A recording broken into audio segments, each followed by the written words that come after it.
Bien le bonjour chers humains, nouvelle interview, on se retrouve au théâtre La Luna à la sortie de la pièce intitulée Une histoire vraie. Cette pièce est un seul en scène accompagné d'un violoniste altiste, écrite et jouée par Esteban Perrois, qui va nous parler de son œuvre. Enchanté, Vincent. Salut Vincent. La chaîne Le Spectateur Silencieux. D'accord. Ils étaient très silencieux aujourd'hui les spectateurs, je l'ai dit d'ailleurs dans la salle. On était tous complètement fascinés par ton récit. Fasciné, c'est gentil. Non mais vraiment, moi je me suis senti fasciné par ce récit. Merci. Alors, est-ce que tu peux te présenter déjà ? Je m'appelle Esteban Perrois, je suis auteur, comédien, metteur en scène, animateur aussi au Grand Rex à Paris et je dirige une école de théâtre. Ah oui, d'accord. Voilà, qui fête ses 25 ans cette année, l'école française d'improvisation théâtrale. Ça fait combien de temps que tu fais du théâtre ? Du théâtre, ça fait depuis 35 ans. Ah oui. Depuis que je suis petit. Ok. C'est donc pas du tout ta première fois à Avignon, j'imagine ? Non, c'est mon 14e Avignon. 14e. Toujours au Festival du Off ? Toujours au Off. Oui, le IN, c'est un circuit différent, c'est le théâtre subventionné. Ouais, complètement. C'est bien aussi, mais c'est autre chose. Une relation particulière avec la Luna, peut-être ? Oui, depuis 6 ans, on est devenus d'abord partenaires et puis maintenant on est vraiment amis. J'ai plusieurs pièces à la Luna cette année, donc 2 par jour, plus aussi des pièces spéciales qu'on fait chaque dimanche pour nourrir une association qui aide les enfants en hospitalisation dans le Vaucluse qui s'appelle les Starcousses du Cœur. Waouh, super. Voilà. Ok. Donc le dimanche on joue 3 pièces. D'affilée ? Une à 14h15, une à 20h20, une à 22h20. Ah oui, ça doit faire de belles journées. Ouais, je dois dire que c'est sportif. Et du tract en plus de ça ? Oui, le tractage c'est un élément indispensable à Avignon. Quand on ne tracte pas, c'est compliqué de pouvoir se distinguer, au moins au début, dans les 1500 pièces quotidiennes que propose le Off. Oui, 1500, ça m'a toujours impressionné. À chaque fois que je viens, je me dis c'est incroyable, jamais je pourrais toutes les voir. Non. Tu as une troupe ? Ou est-ce que tu es tout seul sur ce spectacle ? Alors, sur Une histoire vraie, je suis accompagné d'un violoniste, de même 2 violonistes altistes qui se relaient, plus un régisseur, plus des gens qui m'ont aidé, plus un metteur en scène formidable, Xavier Lemaire, et toute une équipe, même si c'est moi qui suis au plateau, on va dire, de manière visuelle. Oui. Voilà, il y a un monsieur qui s'appelle Thierry Vergne qui a fait les vidéos qui sont sublimes. J'ai Erwan Le Guen qui est un violoncelliste extraordinaire qui a créé la bande-son. Maxime Richelme qui a créé le sound design et les morceaux orchestrés. Voilà, on était une quinzaine autour de ce spectacle. C'est vraiment une grosse équipe en fait. C'était une grosse équipe, mais quand je suis sur scène, je suis tout seul. Et quand on est avec mes valises et mon manteau. Toi et le violoniste, et c'est tout. Voilà. Ok. Est-ce que tu peux présenter ta pièce ? Alors, Une histoire vraie raconte la vraie histoire d'un enfant de 5 ans qui, à la faveur d'un destin unique, va échapper au génocide arménien entre 1915 et 1921. C'est traité à la manière d'un film d'aventure, de suspense, avec beaucoup de moments poétiques. Et cette histoire, c'est la vraie histoire du grand-père d'un ami que j'ai écrite à partir d'un témoignage oral et qui raconte l'histoire de son grand-père. Mon ami est un monsieur de 70 ans aujourd'hui qui avait un grand-père et le grand-père est l'enfant de 5 ans dont je raconte l'histoire. Et le texte est de toi. Le texte est de moi. Et le texte est magnifique. Moi j'ai été vraiment très touché par le phrasé. C'est vraiment splendide. À la fin de la pièce, tu racontes comment est-ce que t'es venu l'inspiration de cette pièce. Oui. Est-ce que tu peux nous le raconter ? Alors, je vais peut-être pas tout raconter, comme ça non, les gens iront... Okay. Allez acheter le livre. Oui. C'est dans le livre et on explique comment ça s'est passé, à quel moment j'ai entendu cette histoire, dans quelles circonstances. Et c'est aussi assez improbable et magique.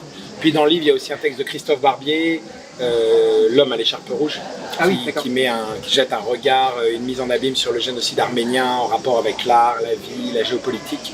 Il y a aussi la recette du gâteau de Salep aux fraises.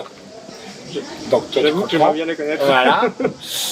Et il y a encore d'autres choses. Et puis c'est un texte un petit peu plus long. J'ai coupé quelques passages quand même pour la pièce. Ok, parce qu'à l'origine, la pièce était plus longue, enfin le texte est plus long. Le texte est un petit peu plus long, mais il y a quoi, 10% de plus, c'est tout. Ok, d'accord.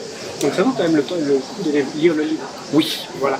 C'est important de... Et puis ça passe très vite. Je parle quand même de manière soutenue par moment. Donc si tu veux retrouver les phrases, les moments, c'est vrai que le livre est... C'est vrai. Je pense que ça va être ma prochaine étape. Pour toi, quels sont les moments clés de ton spectacle ? Le début, Le début, c'est toujours une phase d'exposition, donc il faut essayer de rendre ça le plus digeste et intéressant possible. C'est pour ça qu'on part sur une vidéo assez spectaculaire d'emblée pour emmener les gens dans cette histoire. Ensuite, les étapes, l'histoire de la maison, des massacres, l'histoire de la forêt, l'histoire de la rivière et puis l'histoire des hommes et des nomades. Donc c'est vraiment une succession de grands moments, grands chapitres. Il y a 5-6 grands chapitres jusqu'à l'arrivée au port, le bateau, etc. Jusqu'au dernier moment où on ne sait pas ce qui va se passer. Et je crois que mon moment le plus fort, c'est celui où, donc alerte, spoil alerte, c'est le moment où une femme qui vient de perdre son fils va tout à coup oublier son fils et prendre ce gamin orphelin seul et lui dire toi tu seras mon fils. Est-ce que c'est pour ça que tu as intitulé la pièce Une histoire vraie? Pour qu'on ait tout de suite l'idée de ne pas se dire non, c'est pas possible. Non, je l'ai appelé Une histoire vraie parce que c'était le cas. Et puisqu'il racontait cette histoire qui était sa vraie histoire, ça a été vraiment limpide. C'est sa vraie histoire, donc une histoire vraie. D'accord. Tout simplement. Est-ce qu'Avignon, ça nécessite une préparation particulière pour un acteur? Quand on n'a jamais fait Avignon, il faut se préparer psychologiquement parce que c'est très violent, physiquement, intellectuellement, financièrement. Okay. Moi, c'est vrai que j'ai l'habitude, donc je pense que ma préparation, elle se fait malgré moi, elle est dans mon inconscient. Et il se blinde et il se prépare à enchaîner sur un mois un peu fort. Mais quand on ne connaît pas et qu'on fait un premier Avignon, de toute façon, je vais être extrêmement vulgaire, on prend vraiment le festival en pleine gueule. Et malgré toutes les recommandations, les préparations pour le premier Avignon, c'est toujours assez brutal, quoi. C'est en plus épuisant, j'imagine, parce qu'il faut tracter et jouer plusieurs pièces parfois. Oui, alors tout le monde n'en joue pas plusieurs, mais il y a quelques comédiens qui en ont plusieurs. Et c'est vrai, on tracte, on joue, on tracte, on joue, on dort, on lave son linge, on tracte, on joue, on dort, on fait les comptes. Oui. On s'arrache les cheveux, on essaie d'avoir un restant de vie personnelle en même temps, ce qui est très compliqué. Pendant un mois, j'imagine. Voilà. Est-ce que le public d'Avignon a quelque chose de particulier? Le public d'Avignon est, je trouve, quand même un peu plus bienveillant que le public parisien. Il est moins blasé, il est plus curieux, même si parfois il est carrément en mode Bermuda ouvert, ton galère avec pied qui pue et posé sur la scène. Mais c'est fait de bon cœur et de manière naturelle. Et peut-être des gens qui parfois ont moins l'habitude d'aller au théâtre. Et quand on a ce public qui vient, qui nous fait l'honneur de mettre de l'argent dans une pièce alors que c'est pas forcément un truc auquel il est accoutumé, moi je considère que c'est un privilège et ça nous donne un devoir d'autant plus fort de tout donner pour que les gens se disent « Waouh, mais putain, c'est ça le théâtre, ça nous emporte, c'est énorme !» Moi ça me fait ça à chaque fois que j'ai Avignon. Voilà. Est-ce que Avignon, ça a un impact sur la carrière d'un acteur? Alors, oui et non. Oui, ça peut avoir un impact financier si tu vends ta pièce et qu'elle tourne un peu partout en France, voire qu'elle est programmée par un théâtre parisien qui trouve que la proposition artistique est intéressante. Sur la carrière, oui et non, c'est-à-dire c'est très fort pendant un mois, puis après tout le monde oublie. Sauf que il peut y avoir des gens de la profession qui viennent te voir, qui trouvent ton travail intéressant et qui à un moment donné vont se dire tiens, ce mec est pas mal, j'aurais peut-être envie de le faire jouer dans une pièce ou lui demander de coécrire une autre pièce avec moi. Et puis ça permet, quand on commence à être présent et à faire des choses un peu bien, de prendre de la notoriété en tant qu'artiste. Donc voilà. C'est la notoriété et les contacts qui sont le plus importants à vivre. Je crois.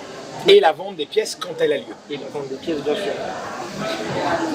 Quelles sont les principales difficultés que tu as rencontrées pour monter ce spectacle?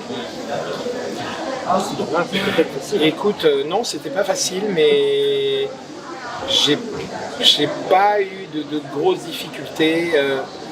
J'avais une obsession, c'est vraiment d'être dans la sincérité et la vérité. C'est-à-dire que j'ai fait lire mon texte à des très vieux Arméniens pour qu'ils corrigent les choses qui n'auraient pas été exactes. Ah oui. Tu vois, parce que je ne connaissais pas l'Arménie, j'ai tout appris, la culture, l'histoire, la religion, la nourriture, les fringues, l'architecture, la faune, la flore, l'histoire, enfin, tout quoi. Et c'est vrai que ton texte regorge de détails. Il est précis. Oui, il est précis, c'est le terme. Si, la chose la plus difficile sur cette pièce, c'est d'avoir appris par cœur ce texte qui dure 1h10, 12 et qui est quand même... Oui, il est très soutenu. Déjà, le vocabulaire est soutenu, mais en plus, le rythme est important. Voilà. Donc, il doit y avoir une sacrée paquet de vidéos. Pour finir, est-ce que tu aurais quelque chose à dire à quelqu'un qui voudrait se lancer dans le théâtre? Oui,